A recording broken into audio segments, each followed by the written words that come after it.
सारी चीजें इसमें इंक्लूड होती है। क्या क्या चीजें इंक्लूड होती है वो आप ध्यान से सुनना, और वो बहुत आपको काम आने वाली है। कोई भी लाइफस्टाइल डिजीज जो है वो अचानक से नहीं आती है। कोई सुबह उठकर डायबिटिक नहीं बन जाता है, आपने देखा होगा। और कोई भी सुबह उठ के बीपी का पेशेंट नहीं बन जाता है। बॉडी पहले हमें सिग्नल देती है, बार बार हमें थकान होगी, गैस ब्लोटिंग होगी, नींद खराब होगी, क्रेविंग्स होगी, या मूड स्विंग होगा। लेकिन हम कहते हैं अभी तो रिपोर्ट नॉर्मल है, और जब रिपोर्ट बिगड़ती है तो कहते हैं अचानक से हमें ये बीमारी आ गई, अचानक से हमें ये डिजीज होगी।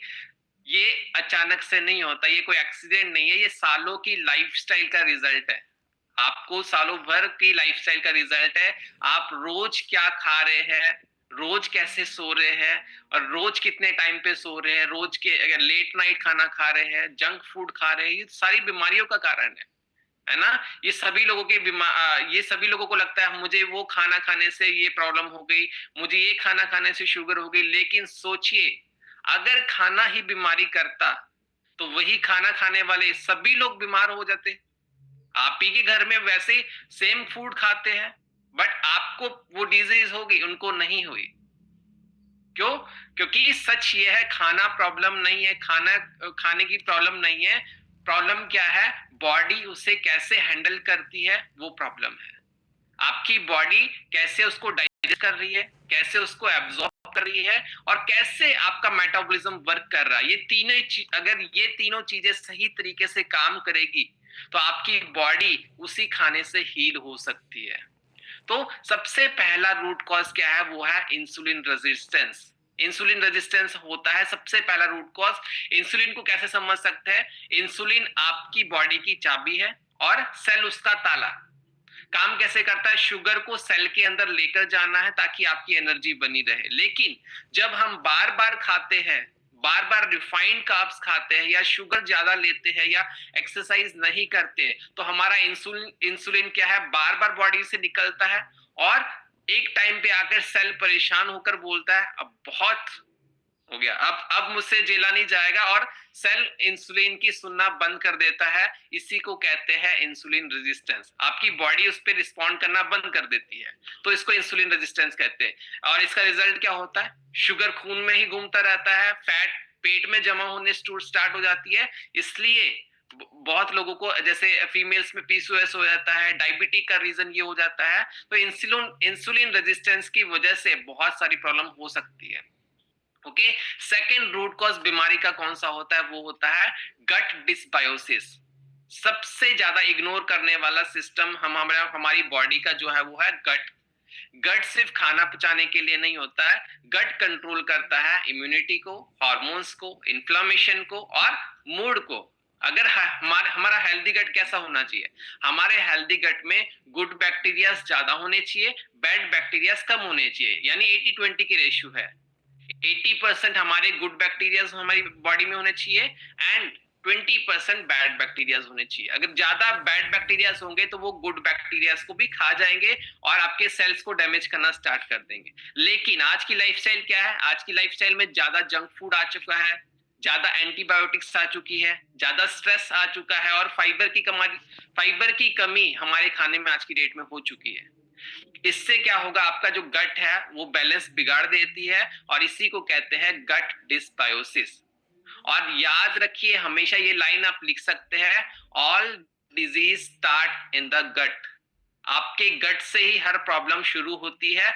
अगर गट खराब है तो शुगर कंट्रोल नहीं होगी, थायराइड इंप्रूव नहीं होगा, और वेट लॉस करने में भी आपको चैलेंज आएगा।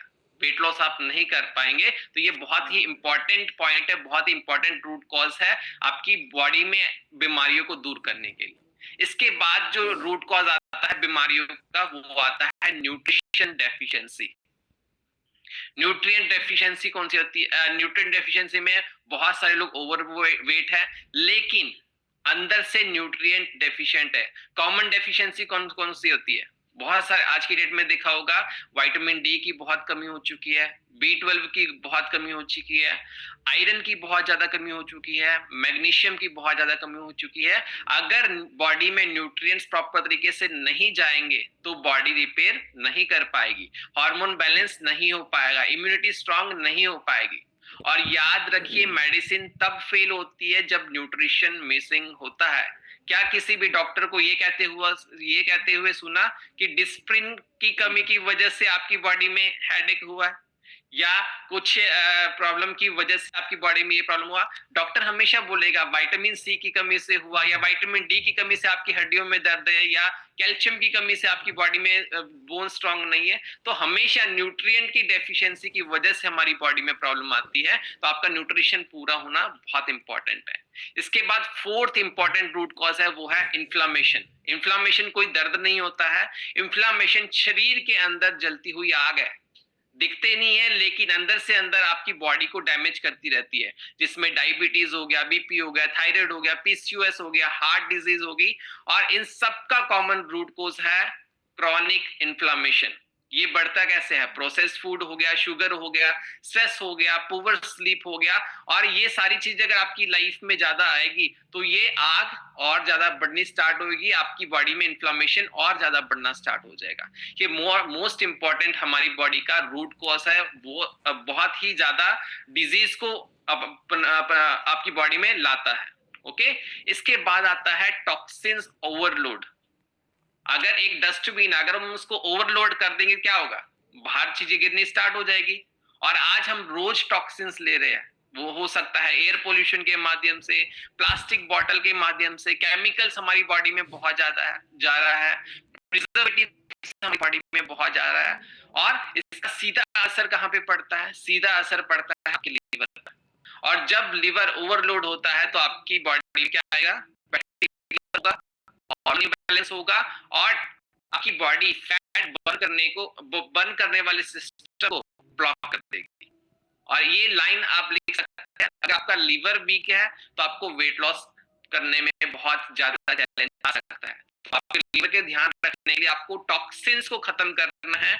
टॉक्सिन्स जो ओवरलोड हुए हुए आपकी बॉडी में, उसको खत्म करना है। डिटॉक्स के बहुत सारे सिस्टम हैं, आप अपने कोच से पूछ सकते हैं कैसे डिटॉक्स किया जाता है। लीवर को डिटॉक्स करने के लिए बहुत सारे हम अपने डाइट प्लान में चेंजेस कर सकते हैं, लाइफस्टाइल में चेंजेस कर सकते हैं, तो इससे आपकी बॉडी में बहुत चेंजेस आएंगे। और सबसे इंपॉर्टेंट रूट कॉज आज की डेट में सब इग्नोर करते हैं, लेकिन पावरफुल रूट कॉज है, वो है इमोशनल हेल्थ। इमोशनल हेल्थ में क्रॉनिक स्ट्रेस हो गया, फियर हो गया, एंगर हो गया। गुस्सा करने से भी आपका वेट लॉस नहीं होता है, तो आपको गुस्सा करना नहीं करना चाहिए। आपकी बॉडी में गुस्सा करने से भी आपकी बॉडी में बहुत सारे चैलेंजेस आते हैं, स्ट्रेस लेने से बहुत सारे चैलेंजेस आते हैं, एंजाइटी आज की डेट में बहुत ज्यादा हो गई है, ओवर थिंकिंग आज की डेट में बहुत ज्यादा हो चुकी है। ये सिर्फ माइंड में नहीं रहती, ये हार्मोन्स को आपके बिगाड़ देती है। तो स्ट्रेस में आपका कॉर्टिसोल बढ़ेगा, कॉर्टिसोल बढ़ेगा तो क्या होगा? आपका बेली फैट बढ़ना स्टार्ट हो जाएगा, क्योंकि कॉर्टिसोल एक फैट स्टोरेज हार्मोन है। इंसुलिन रेजिस्टेंस बढ़ती है, तो आपकी बॉडी में शुगर, आपकी जो शुगर की जो प्रॉब्लम है वो बढ़नी स्टार्ट हो जाएगी। स्ट्रेस में आपकी बॉडी कभी भी हील नहीं करती है। अगर आपकी बॉडी में स्ट्रेस है ज्यादा, आप रोज स्ट्रेस लेते हैं, तो आपकी बॉडी कभी भी हील नहीं कर पाएगी। तो आपको स्ट्रेस को भी कम करना बहुत इंपॉर्टेंट है, ये बहुत ही ज्यादा इंपॉर्टेंट है। आज की डेट में हम मेडिटेशन इसलिए करवाते हैं ताकि आपका माइंड शांत रहे। आप मेडिटेशन आपकी लाइफ को बहुत ज्यादा चेंज लेकर आ सकती है। ये आपके फैट स्टोर हो गया, शुगर बढ़ने वाली प्रॉब्लम हो गई, स्लीप डिस्टर्ब अगर आपकी हो रही है, तो ये सारी इमोशनल हेल्थ में प्रॉब्लम आती है। आपको शुगर क्रेविंग ज्यादा होगी, आप इमोशनल ईटिंग, समटाइम क्या होता है, हम दुखी है तो खाना स्टार्ट कर देते हैं, समटाइम हम गुस्सा कर रहे हैं तो हम खाना स्टार्ट कर देते हैं। लेट नाइट बहुत सारे लोग स्नैकिंग करते हैं। शुगर क्रेविंग होगी अगर आपको आपकी माइंड में ज्यादा स्ट्रेस रहेगा, तो सबका रीजन एक ही है, stress. Healthy mind is equal to healthy hormone, healthy hormone रहेगा तो आपकी बॉडी हेल्दी रहेगी। तो सॉल्यूशन क्या है? सॉल्यूशन सिर्फ मेडिसिन नहीं है। आज की डेट में ये आयुर्वेदा में भी लिखा हुआ है, आपका अगर आप मेडिसिन ले भी रहे हैं, मेडिसिन तब वर्क करेगी जब आपकी बॉडी में न्यूट्रिशन प्रॉपर जाएगा। और अगर आपकी बॉडी में न्यूट्रिशन प्रॉपर जाएगा तो आपको मेडिसिन की जरूरत भी नहीं पड़ेगी। ये बहुत पावरफुल है, ये लाइन लिख सकते हैं, ये मेडिसिन में प्रूफ हो चुका है। सो सिर्फ मेडिसिन से नहीं, सिर्फ डाइटिंग से नहीं, हमको अपने लाइफस्टाइल को करेक्ट करना जरूरी है। अपना न्यूट्रिशन हो गया, गट हेल्थ को इम्प्रूव करना है, हार्मोन को इम्प्रूव करना है, और आपकी डिटॉक्स करना, और इमोशनल बैलेंस बहुत ज्यादा इंपॉर्टेंट है।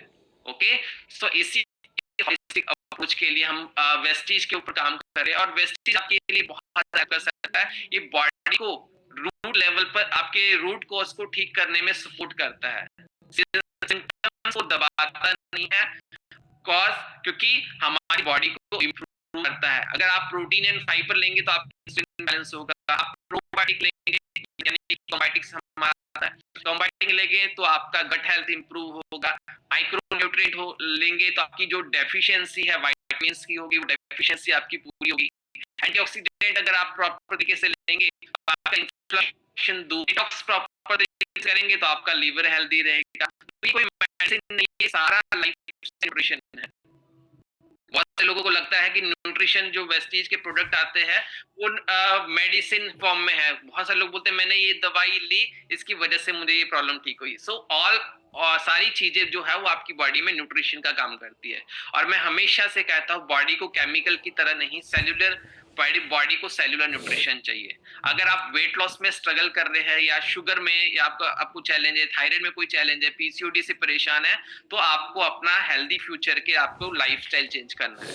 और ये लाइन जरूर याद रखना, डिजीज जो है वो एक दिन में नहीं बनती है, वो आपके सालों साल की प्रॉब्लम है। और हेल्थ भी एक दिन में नहीं बनती है, डिजीज भी एक दिन में नहीं आती है, और हेल्थ भी इंप्रूव एक दिन में नहीं होती है। आपको इसके ऊपर डिसिप्लिन रहना पड़ेगा।